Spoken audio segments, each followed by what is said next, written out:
And now, from beyond our dimension, this is the JeffMara podcast. Here's Jeff. My guest is Michael Roguski, who during his near-death experience was part of the universe, which we're going to learn about and more.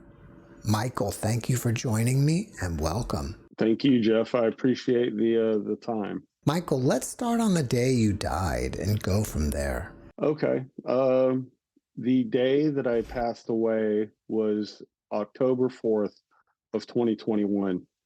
I get up very early. At the time I was stationed on board a United States naval ship, part of the Marine Corps pre-positioning program, the USNS Doll. And it was anchored off of the coast of Saipan, which is part of CNMI, the Commonwealth of the North Marianas Islands. I had gotten up to exercise that morning, and a friend of mine decided that she didn't want to exercise with me because it was raining outside. So I decided that instead of exercising out on the flight deck, I was going to run some stairs.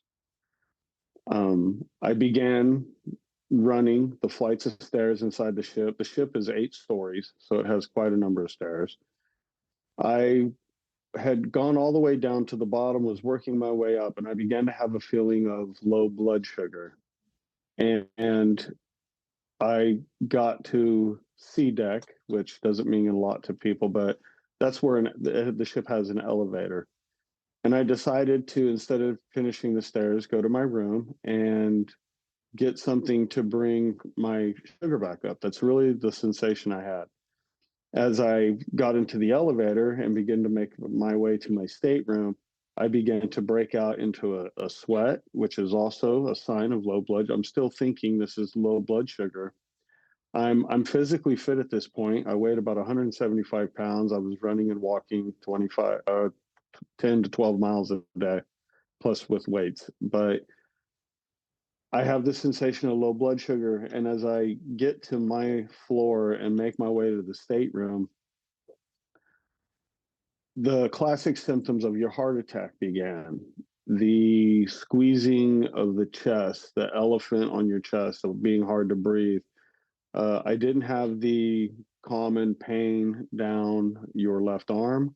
Mine was all centered in my jaw. It felt like somebody had a pair of vice grips on it. And I'm unlocking the door to my stateroom as I realize I'm having a heart attack. And I came into my room, and at this point, I'm in full cardiac arrest. I pulled my earbuds out, I threw my phone onto the bed, and I was laughing as I threw my phone and my earbuds onto the bed, because I said to myself, I can't believe after everything I've been through, I'm going to die this way. When my body hit the bed in this physical world, it did everything that it was supposed to. It rebounded off of the bed and landed on the floor. But when it landed on the floor, I was no longer in my body. I found myself fully floating consciousness, peace, and understanding in the universe, a part of the universe, a light of the universe, an energy. I could see 360. I was well aware that I was no longer alive. And I was met by 2 energies. And there's no embodiment. There was no discussion as we, using our words, relate to one another. Everything was an instant knowing. The 2 energies I would describe as positive, negative, mother, father, yin, yang, balance through peace, peace through balance. The magnificence and the expanse of the universe and the possibilities of what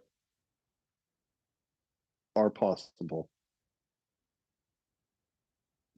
I'll use the male and female descriptive for these energies to differentiate what each one said.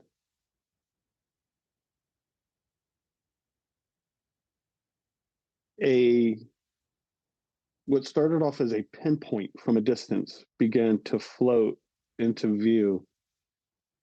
And there is no time. I have no idea how there's no time, there's no reality. There was just this floating consciousness of being in the universe. And as the pinpoint came closer and closer and closer, a scenery, a physical scenery of a beautiful garden with ancient stone steps leading up to a stairwell that had a platform with a monolithic half moon granite face, and water was flowing down the front of it, infinity pool style. And one of the energies said, the female energy said, "This one again," as a question. And the higher version of myself said, "It's always been our favorite." The male energy said, "I kind of enjoy this one." The female energy responded with, "Are we feeling a little nostalgic?" And she then said, "I will admit, he always makes the choice clear." And this is at the point in which I begin to see several versions of myself. Leading up behind the black monolithic infinity pool face is two sets of stairs. And to the right is, and I'm knowing this, I'm just knowing this automatically what it means. To go up the right side stairwell that leads behind the monolithic granite is to ascension to another level of being, possibly a return to earth with a higher understanding. And to the left side behind the granite was to return now. And there was a version of myself with a very long beard, a very old man, and it was me looking at me saying, "Choose." I automatically started up the right side. There wasn't any question. There wasn't any doubt in my mind that I'm going to ascend.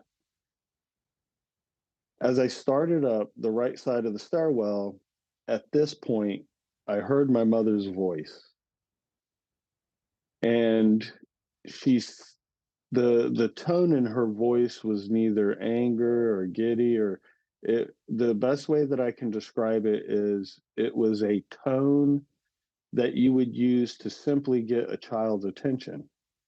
Uh, Michael. And I whipped around and came running back down in the platform in the face. I did not see my mother. I just heard her voice. I came back down into the front of this pedestal, and I'm this physical version of myself now is not the bearded one, a younger version of myself as a young man was looking up and around to see if I could see her saying, "Mom, I have been waiting to hear your voice since she had passed. That I've seen your signs on earth through nature, but I am just so happy to hear your voice." And it isn't that she repeated it again as much as the intention of her saying my name the way that it did as I began to ascend was that I needed to be here for my family. I have four. I've been married. I've been with the same woman since 1988. We've got four beautiful children, all of whom were successful. And there was no doubt in my mind at this point, would I choose Ascension or would I choose my family? And the tone in my mom's voice was instantly, you need to be here for your family.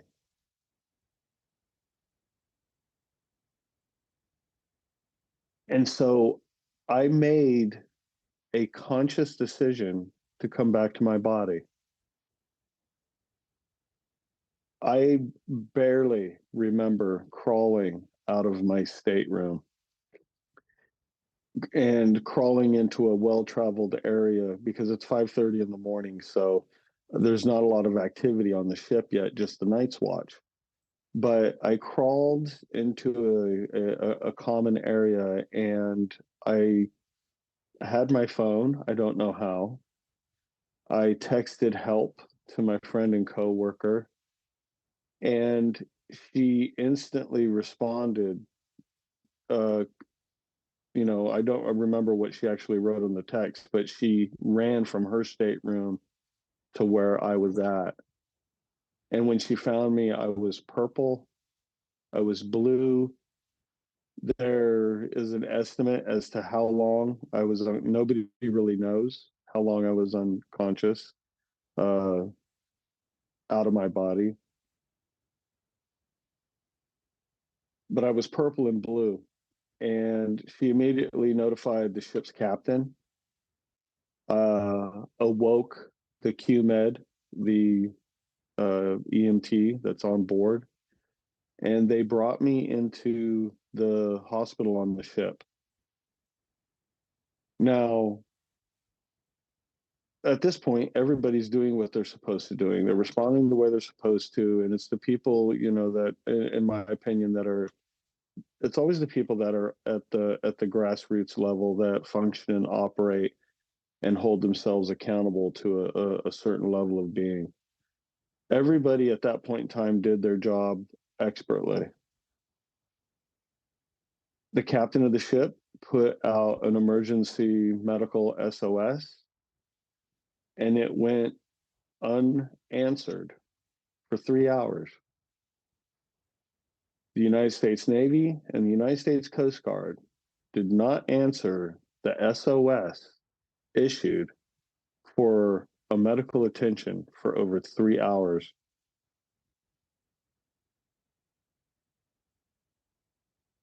I spent a lot of time in a in and out of consciousness in a meditative state.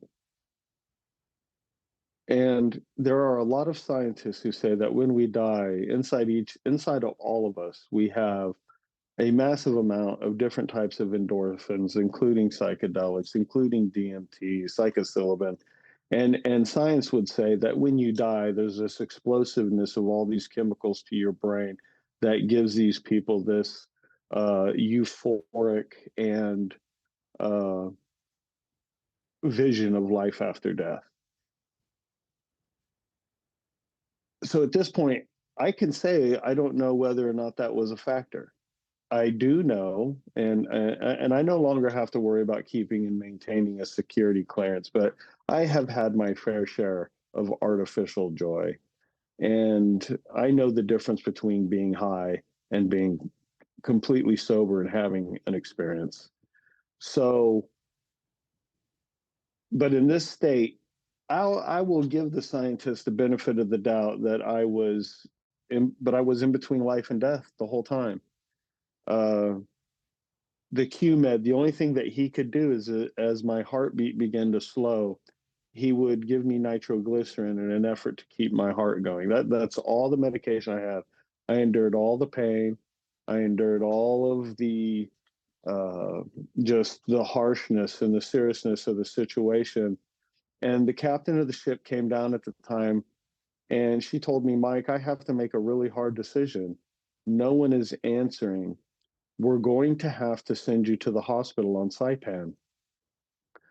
I absolutely adore the people of Saipan, the Chamorro and the Carolinians. I was invited to be a part of a family that I had come very familiar with. But unfortunately, for the size of the island, the medical facilities that they have are not prepared to handle the kind of situation that I was in. And it was pretty much coming to the realization and the true definition of acceptance. I was going to die. And at this point, my coworkers and my shipmates, they all came by and they really started saying, "Hey, Mike, we're going to pray for you, man. Keep up the good work, brother." And they took me outside into the classic basket that you see. And the plan was is to lower me onto a water taxi to the port where a waiting ambulance would take me to the hospital. And I'm outside. I think I sent you a picture of that. I'm outside in the rain. They're getting ready to hoist me down. And the captain of the boat then comes running down and says, Mike, somebody finally just answered, but they're still 45 minutes away. And at the time, for me in my mind, is she gives it's your call. A lot of these, I have a perma scowl on my face because of a lifetime of hard work, hard decisions, and harsh conditions. But that's your choice. Do you want to wait 45 minutes because it's another 45-minute ride back? Or do you want to take the 10 minutes to get to the hospital where you don't know what's going to happen? I decided to go ahead. I told the captain, ma'am, I've waited this long. I can wait a little while longer. So 45 minutes goes by. The naval helicopter lands. They load me up. They do an assessment. And they then fly me to the Naval Hospital in Guam. And this is one of those things where people can utilize the word coincidence if they choose to, or you can look at it as there's a divine timeline to things. Within 15 minutes of landing on Guam at the Naval Hospital, where I now have trained doctors, my heart began to slow to a beat. If it had happened at any time before that, I would have died on the spot. My heart begins to slow to beat.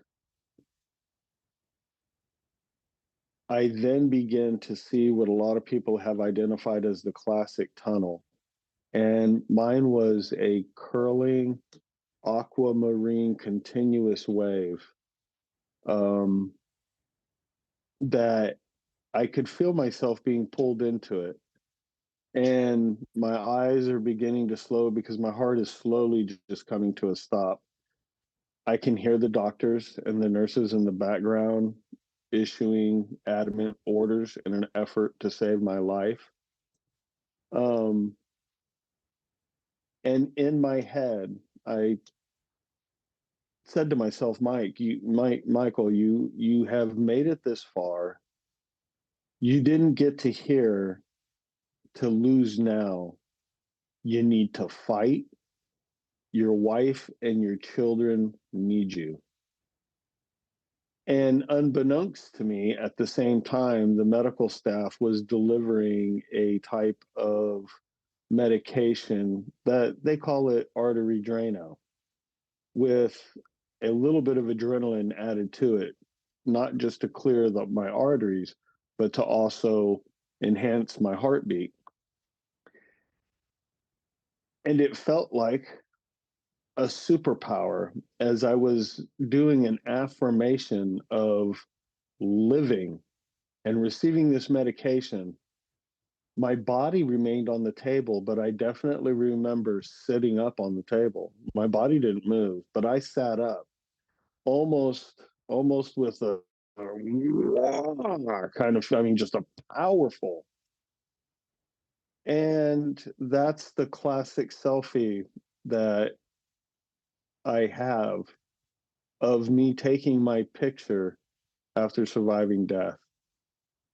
They tried to utilize, they had already gone a main line through my neck, and they had inserted some wiring in an attempt to put a pacemaker on my heart. And for 3 minutes, every 30 seconds, for 3 to 5 seconds, they would initiate the pacemaker, which sends an electrical shock into your heart, much not as harsh as a defibrillator, but believe me, it's painful. And for the next 3 to 5 minutes, every 30 seconds, they tried to capture my heartbeat, and my heart would refuse it. And I could get up. I could have gotten up off of the table right then and walked out of that room and gone back to work. I was 100% nothing wrong with me. I was medevaced to, after 3 days in the ICU there. At one point, the naval doctor had told me, he said, he asked me what had happened, and I told him, and he said, when I was looking at your EKG, there's no way that you should have ever been able to regain consciousness. The state and condition that you were in, you really shouldn't be here. I don't have an explanation for that. I am here.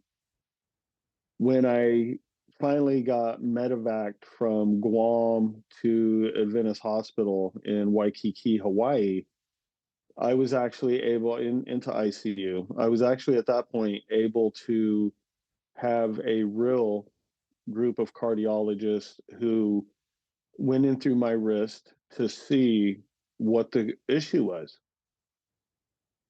They have no explanation for why I had the heart attack.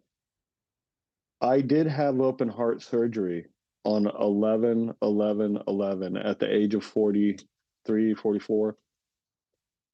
So I have a history of heart condition. But what it revealed is that I have no more plaque buildup than a 28-year-old man who's never had an issue. So they could only assume, it went unanswered as to why I had the heart attack. There was the potential of some long-term damage to a part of the muscle of my heart. And after getting all the way back home into the States, it was revealed that there was nothing wrong. There was no explanation as to why this happened. The no smoking gun. And that was a little bit to wrap my head around of not only did it change my life forever, but it's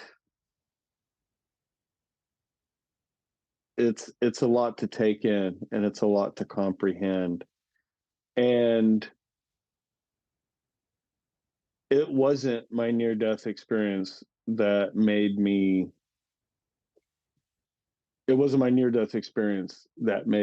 medically retired.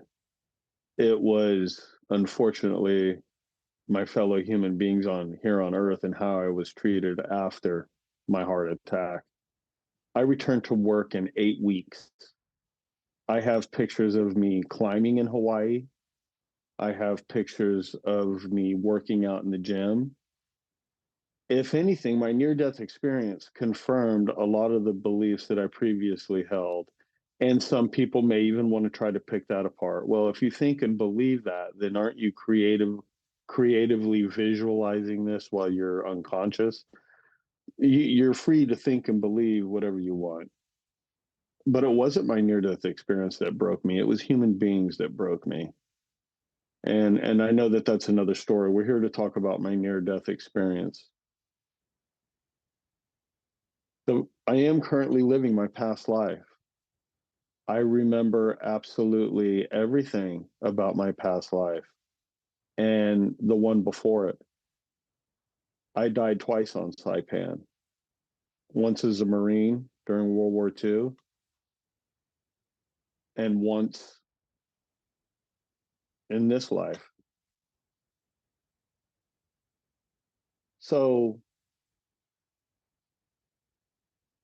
trying to recreate, I have done some things in which I try, of course I can find through meditation and my own form of prayer, I can but a glimpse recreate some of the experience. And if there were something that I could say, try this. I have a lot of trees in my yard, and some of them have a bend in them.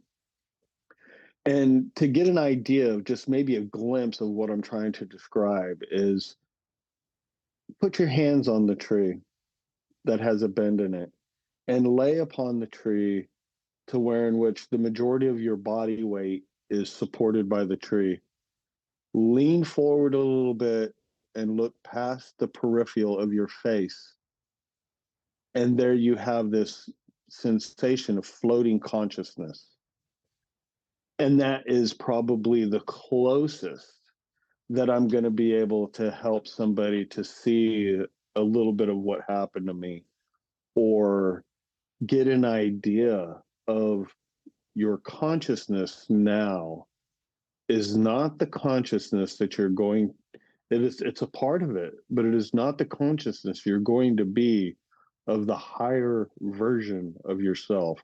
When people talk about seeing auras and colors around embodied people, that is the higher, better version of yourself. There are multiple layers. And it has changed my, who wouldn't say it's changed your life, right? Let's get real. I died. I died and I'm alive today. So that's pretty much what happened on the day. But the energies and the entities in the universe, it was, I can't put it into words. I cannot describe to you that level of peace, higher understanding, and coming back with that. I try to present myself when I go into public as the best version of myself that I can be, a positive influence, a person who is trying to bring light and higher understanding, especially to the people who are suffering, especially to those people on the corner, that are, that are really down and fighting the dope game, trying to get out. I mean, my heart goes out that you can change your mind just like that anytime you want. And I did in my past life utilize the power of positive thinking and creative visualization. I considered myself to be a spiritual person. Uh, and I have an affirmation, I have validation now that yes, I am. And there are critics out there who are going to say, how can you call yourself a spiritualist when you rode bulls for 5 years, you were in the United States Marine Corps for 9 years, and you were a military contractor for 16 years in and out of combat zones? How can you be a spiritualist and be all these other things as well? And that doesn't, as if, you know, where were the warriors in the tribe, right? Who do you think was the protectors of the tribe but the spiritual and physical warriors themselves who were there? So this idea somehow that I can't be a spiritualist, I find it very comical, because when you're trying to tell me how open-minded you are, it's not for me to say you're narrow-minded, but from my point of view, are you accepting of somebody else's point of view? Are you able to sit down and hold a rational conversation about the possibilities of what can and cannot be? And the answer is nobody here on earth can answer that. There's a show, I'm sorry to do this on your program, but there's a show on Netflix called A Trip to Infinity. And it has in it the top mathematicians, philosophers, astrophysicists, all of whom which are trying to explain the unexplainable.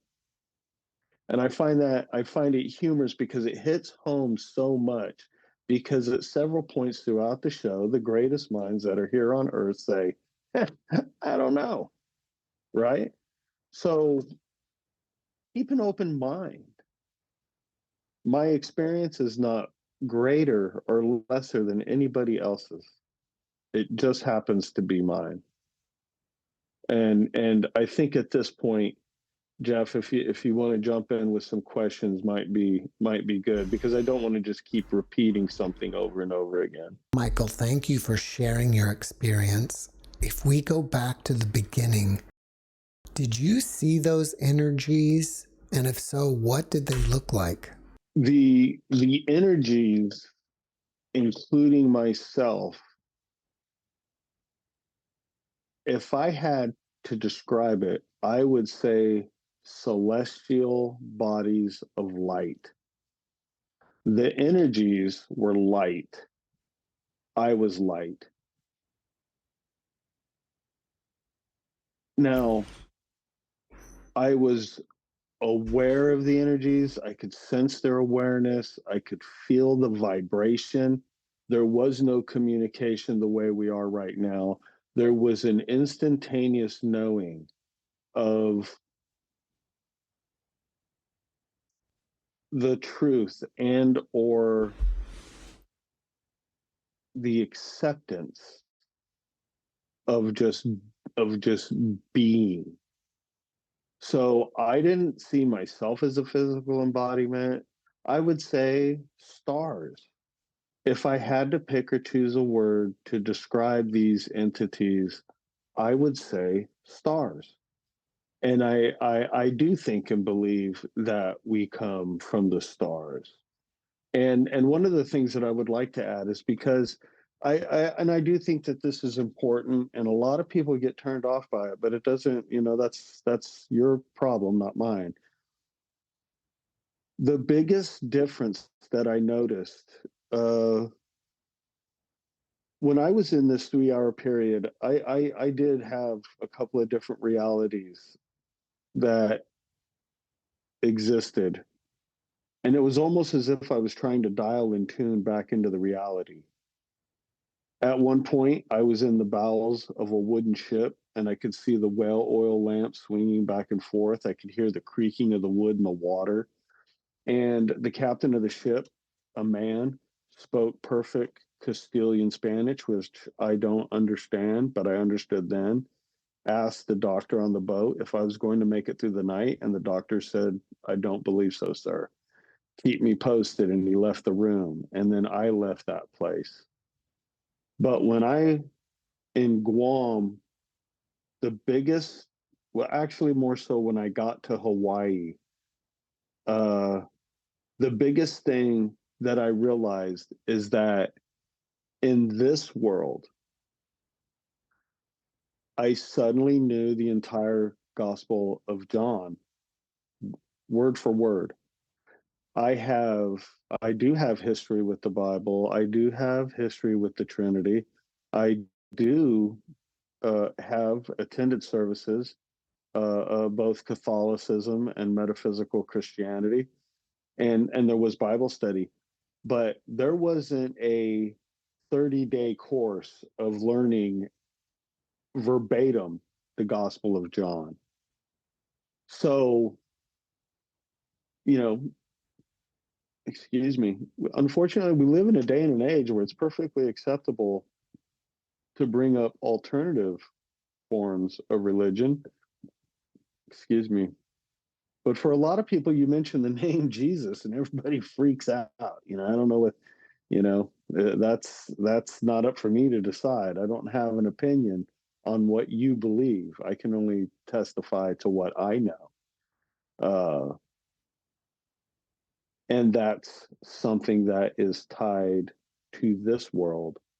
There are many worlds. The idea that the universe, how big is your faith?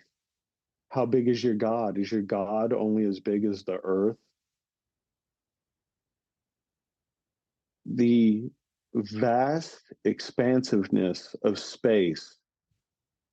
The Hal telescope was recently launched, and I know I'm jumping around a little bit. The Hal telescope that was recently launched that could see the imagery of star billions of light years away, and the information and the data comes back. What that tells us is that because of the speed of light, we are observing these celestial entities in the past. They've already happened. So if somebody else on another plane of existence, another world, has the same capability, we're already in the past, aren't we? We already are a flash in the pan compared to the millions, billions, whoever knows how long the year Earth has existed. In reality, we are all already dead. We just don't know it yet. So bringing into light the higher, better version of yourself with going forward with this knowledge, peace, love, light, in such a high demand today. I mean, it is such, I have seen certain things that once you see them, you cannot unsee them. And my best example is seeing a starving child and then standing in line at Super Walmart and listening to somebody complain over the cost of mayonnaise. You're literally standing in the center of a store to where in which at your fingertips is anything you want. And there are places in the world where children will never know life outside of a trash heap. They don't even have the strength to swat the flies out of their eyes. And you're complaining. That's your reality. That is your concept of what is and isn't right. And I'm not here to judge you for it.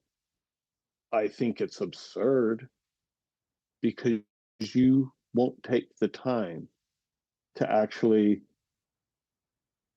think about something and make it, how grateful you should be, you know. But we're so run amok in our own lives, we don't take that into consideration. I think that's something everybody should probably work on. That's just my opinion. Do you think that you planned this near death experience pre birth?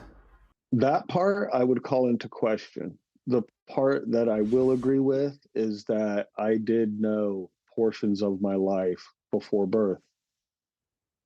And having had the experience, I can look back over my life and remember everything about it. I can remember all the way down to diapers when I was a baby in Cleveland, Ohio. I can remember just about every single thing of the man I was before, why I made some of the choices I made, which weren't always good choices. But with the information I had at the time, I thought I was doing the right thing. Uh, and I want to say I am responsible. I'm responsible for my PTSD. I am responsible for the person I am today. Nobody made me sign any papers to join the Marine Corps. These are choices. Nobody made me take that job in Afghanistan. Nobody made me pick and choose the people that I wanted in my life. I hold myself accountable and responsible for all of my actions.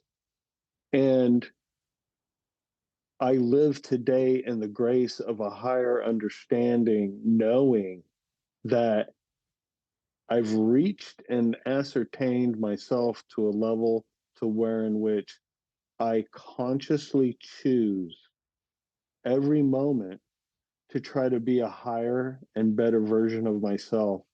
And I surround myself with spiritual, like minded people. And that includes people of multiple faiths. That includes people of multiple faiths. That includes the people who are on their spiritual journey in this world.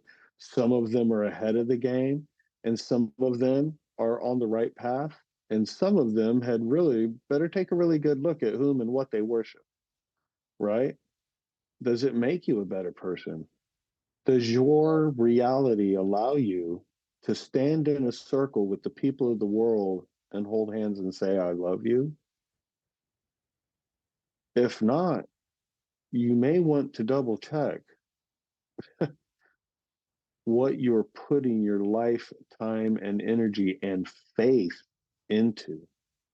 Uh, it's a pretty big pill to swallow, but I have seen for myself in certain situations people who have found Jesus because of there's nothing quite like coming very close to getting mechanically separated by a weapon of war. I have seen people who have found Jesus, and I have seen people who have become atheists because they can't imagine a God would let something like that happen. So, looking past these physical restrictions that whether we've placed them on ourselves or unfortunately, society, the origin of country, the abuse suffered by your parents, that I don't know what it's like to be you, but I respect the fact that whatever happened to you to form the opinions you have today are your own. It's not here for me to, it's here for me to tell you that there's a higher way of thinking and not allowing these things to hold you back from potentially becoming the whole you where you process these hurtful emotions and things like that.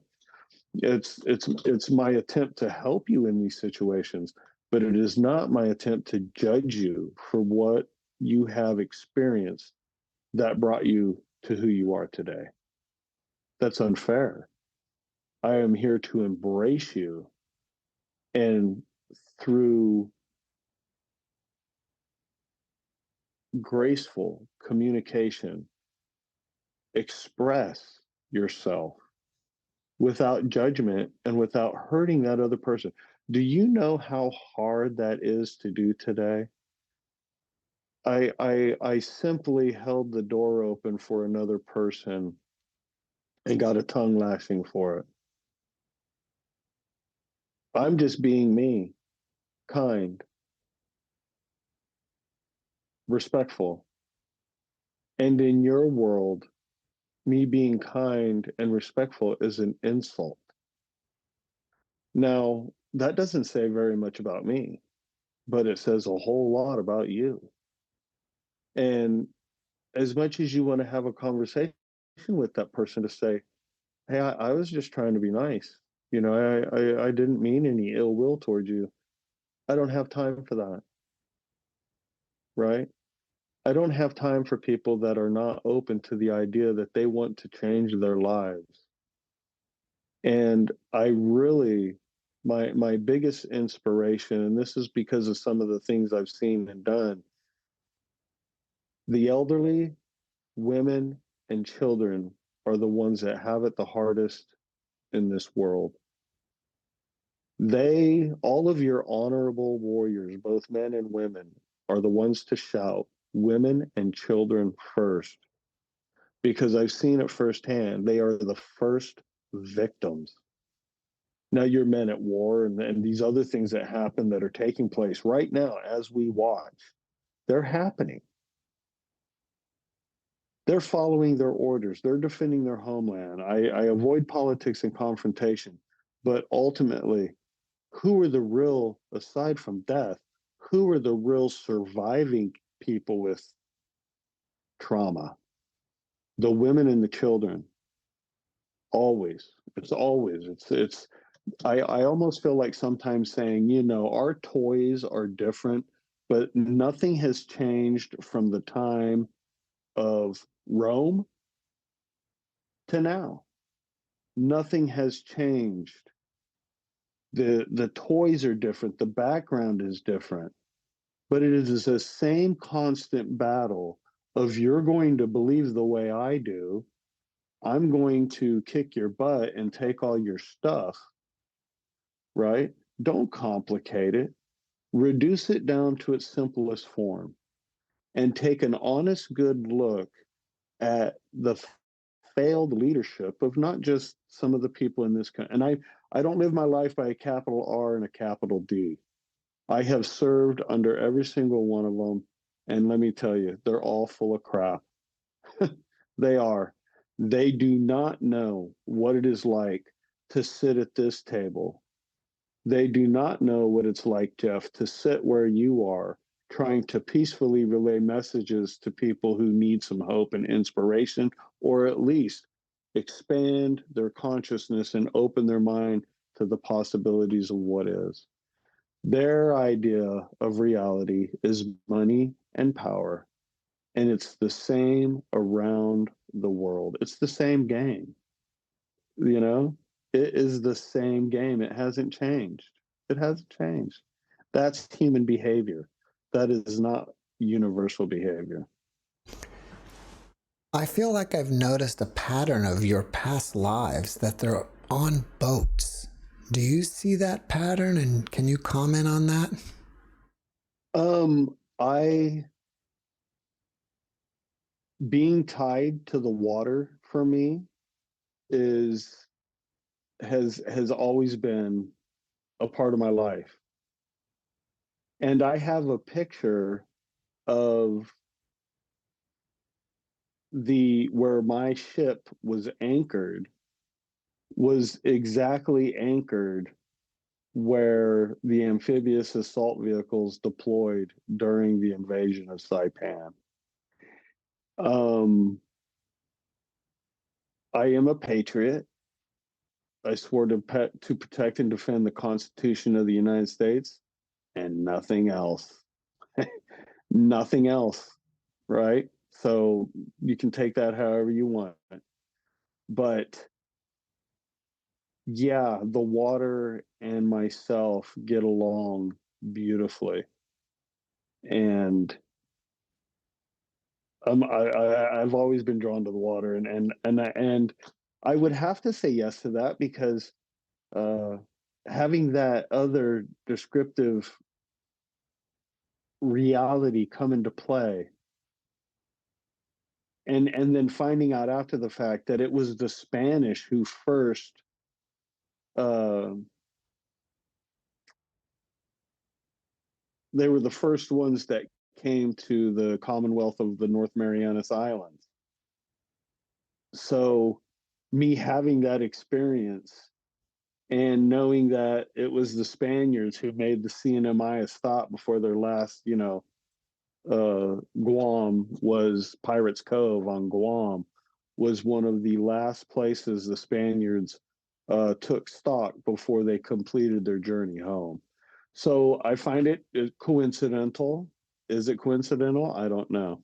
When you're on the other side and you connect with your higher self, do you feel like your higher self is just the better parts of you, or do you feel more that it's your complete self and you're only a filtered version here? Yeah, I would agree with that statement. Balance through peace, peace through balance. We can physically look at the choices we make that are going to alter us, that are going to shape our current reality. If if somebody were to hand me a highly addictive drug and I took it, that is forever going to alter what may or may not come after. But this higher version of myself was that balance, that perfect balance of positive and negative, of you can choose to live one or the other, right? But for me, being outside of my body, when I say peace through balance, there was no good or evil. There was just this higher understanding, this, again, to use common English, or if I spoke another language, to relay that sensation of freedom, of just knowing everything happens for a reason, everything happens for a purpose. And the fact that I'm sitting here today having a conversation with you about my experience is enough for me to know that I am here for a reason. I am here and I have my issues. I'm medically retired. I have my issues and they are physical symptoms of trauma. So, having said that, and I own that, I'm responsible for that, right? I mean, I couldn't predict my death, but I had to come to terms with it. For 18 months, I did not leave my house. I did not accept phone calls. The only time it's not agoraphobia. The only time I left my house is if I had a doctor's appointment.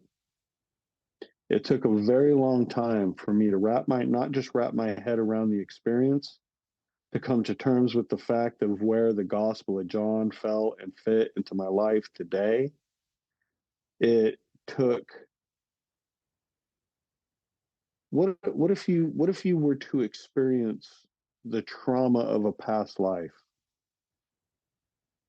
again? The first night I spent on Saipan, I am a patriot. I'm a Marine, and the Marines, I will forever be a United States Marine. Um, the first thing I did was visit the war memorial on Saipan. I didn't drink that night. I woke up at sunrise. I walked to the memorial, and I could hear all of it: the planes, the bombings, the gunfire. And when I got up to the war memorial of all, not just the American lives that were lost, but the natives and the Korean, I mean, everybody who was the Japanese, everybody who was involved. And I zeroed in on one name, and for the privacy of their name, I won't reveal it, but he was from the same unit as I was in the Marine Corps. And he passed away on Saipan. I called my wife. Now, my wife is going to back me up because she's my wife, right? So there's no sense in me trying to convince you that I had this conversation. I can just tell you I did. I relayed everything to her about it, of just how real it was.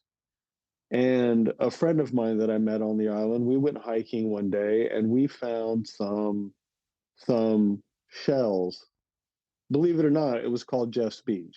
So I don't know if it was named after you or not, but uh, I found spent ammunition casings coming onto the beach.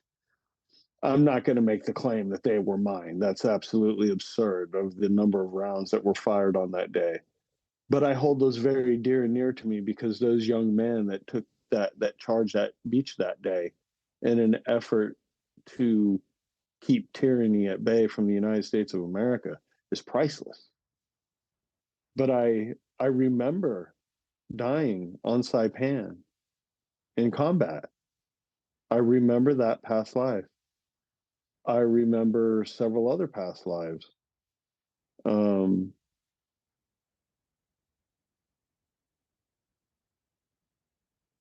old, old past lives. And for 18 months, Jeff, I had to wrap my head around the idea of all of these things. And it did. I had a particular kind of anxiety attack that I look back now and I think were visions, not anxiety attacks. But the type of anxiety attacks I would have would be absolute vomiting, loss of bodily function, bleeding out of my mouth. Crawl. I remember one point I was crawling. My neighbors. I don't know what they think of me. I was crawling through the backyard. I was screaming. I was in my. I wasn't fully dressed, and as I was crawling, the landscape was changing. It just kept changing from sand to dirt to jungle to all these different types of ground. And as I made my way to this tree, and this is how out of it I was. I didn't realize I was doing this. As I dragged myself up this tree, I was hugging this tree, but I had dragged my forehead so hard that my whole forehead was bleeding, and I've got my third eye anchored into this tree, and I just started picturing these golden tree roots with this tree coming out of my feet into the ground, and that was how I got through my anxiety attacks and some therapy. I mean, it took some therapy. It took me quite a while, and I'm still a husband and a father, and I still have these responsibilities, but how fortunate am I that my family was 100% there for me, 100% in support, and as my story has began to come out, they're still there for me, even though some of them may or may not be made fun of because of the crazy old man that they have as a father. But I don't have anything to fear or to hide. I no longer live by the day of the week or time. I exist. And each moment I exist, I'm given the opportunity to show love and light. And Jeff, I love you for giving me the opportunity for somebody out there to hear this. Maybe either you've experienced the same thing as I have, you have a similar understanding to what I'm talking about, or just maybe it's the story that says, if this guy can get through this, I can get through this, whatever your issue and your problem is. I want to go back to the beginning of your experience where you were seeing the granite and it was kind of like a waterfall of like an infinity pool. Yes. And the being said, this is so nostalgic or something like that. Correct. So do you think that you go to this place every time or many times in the in-between of lives? I think that I have the opportunity to choose the background. I think that I have the opportunity to put myself in a place of comfortability and understanding of either being taught a lesson and I must return and learn, or that I have learned some type of lesson in this life and I am able and complete. Not that it's a test. I can't say that I'm not special. So I don't want it to be thought of as, you know, I was given a choice. That's what I know. Me, myself, and I, no pun intended. Me, myself, and I was given a choice to ascend or to return and learn. Only in this case, I wasn't going to return and learn. I was going to return with a purpose, not just for my family, but for human beings. That's all I need to know of who and what you are. You are a fellow human being. You are light. You come from the stars. And just think about the magic of today, of wherever you are, having a conversation hundreds of miles away, right? So progression is good. I don't do politics and confrontation and big farm conversations, but what I can say is my twin daughters wouldn't be here today if it wasn't for the advancement in medical science. The medication that they gave me on the ship, even though it wasn't something used very often anymore, saved my life medically. So there have been drastic advancements in humankind, right? We went from horse and carries 250 years ago to, supersonic jets. Now, whether or not human beings decide to use those as weapons of destruction or not, well, that's up to them. But think of that a leap in advancement, that leap. So when I go back to this place in my mind, it was so familiar to me, this surrounding, this, I knew it. It was very comfortable. It was very peaceful, serene. And the fact that this particular energy said, the least I can say, at least I can say, he always makes the choice clear. Now, that's a point in which I kind of look at and say, maybe others' experiences, the choices are unclear. Not that I'm any better. Again, this is my own story, but it ponders me to question what and where other people are in their understanding when they reach that level. How did you die? Oh, well, I died in a shootout in a trap house, right? I'm not saying all, well, you know what? I am saying all drug dealers are bad. But I wonder what kind of peace through balance and peace you experience when you get there. Is your choice clear? Are you still befuddled by the experience of the life you just had? I don't have those answers, right? I can only speak for myself. But I have tried to, think about these things, and because I've even had people who have said to me, my husband was in a coma for 3 days, and how come he wasn't given a choice? I don't have the answer for that.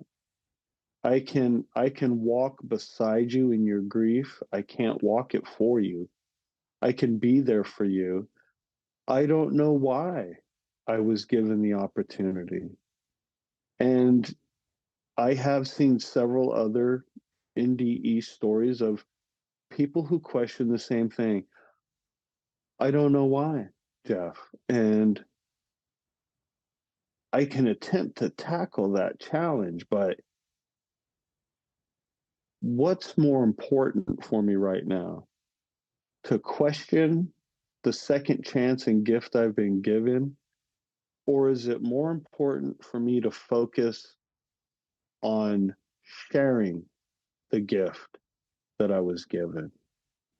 And I think for me that is a higher priority than questioning whatever your higher power is, whatever my higher power is. Who am I to question the fact that I'm still here? That's that's it's a little bit of a challenge, right? Well, I guess I'm so cool and I'm such a badass, that I just decided to get up and walk off the table. Sorry for the language. But